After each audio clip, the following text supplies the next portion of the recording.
গরমে আমি যে ভাই আর পারছি না। এত কিছু করছি তবু গরম কমছে না।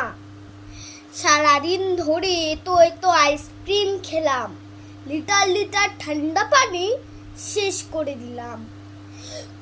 গোসলখানায় গিয়ে কোলের নিচে দাঁড়িয়ে গেলাম, সূর্যি মামার দিকে চেয়ে দিলাম কত সেলাম। তবু আমার রাগ দেখো একটু কমছে না। এত কিছু করছি কিন্তু গরম কমছে না। ডানের জানলা খুলে দিলে গরম বাতাস আসে, বামের জানলাও খুলে দিলে গরম বাতাস আসে, মাথার উপর ফ্যান চালালেও গরম বাতাস আসে, মস্ত বড় এসি দিয়েও গরম বাতাস আসে।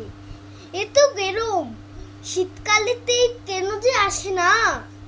এত কিছু করছি তবু গরম কমছে না। মা বলেছে খালি গায়ে থাকো, বাবা বলে সারা গায়ে পাউডার মাখো, মামা বলে ঘেমে যাবে খেলতে যেও না, মামি বলে লাগবে গরম টিভিও দেখো না। সবার কথা শুনে কোনো লাভ যে হচ্ছে না। এত কিছু করছি তবু গরম কমছে না। খালি গায়ে ফ্যানের তলায় শুয়ে শুয়ে ভাবি, আমার কাছে থাকতো যদি ম্যাজিক একটা চাবি, সেই চাবিতে খুলে দিতাম মেঘের সব তালা। বৃষ্টি এসে কমিয়ে দিত গরমের জ্বালা, ঠান্ডা হতো আকাশ বাতাস, ঠান্ডা হতো মন।